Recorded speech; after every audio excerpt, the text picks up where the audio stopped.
The longest avenue in Uruguay is named after a man who organized an ambush against the country's last autonomous indigenous nation.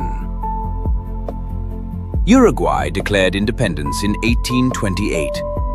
3 years later, the state was still fragile. Rivera was its first constitutional president. He was consolidating control. One issue remained: the Charrua. They had survived Spanish colonization.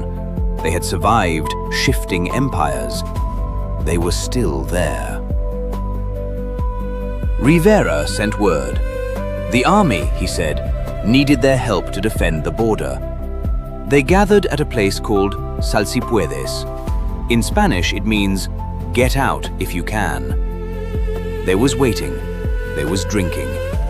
Then, at a signal, soldiers surrounded them.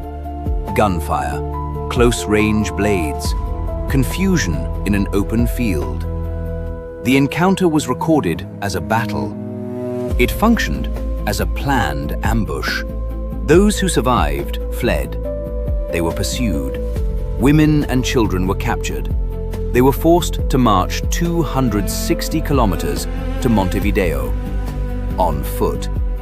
There, they were sold into domestic servitude. Families dissolved, names absorbed, lineages scattered. Within decades, the Charrua were declared extinct by the same state. Yet today, hundreds of thousands of Uruguayans identify as Charrua descendants. Erasure on paper is not the same as disappearance in blood. Rivera served again as president. He became a founding figure of the Republic. And in Montevideo, Avenida Rivera stretches for miles. It is the longest avenue in the country.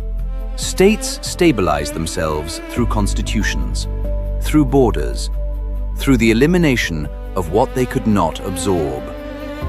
Every day, traffic moves along Avenida Rivera. Salsipuedes.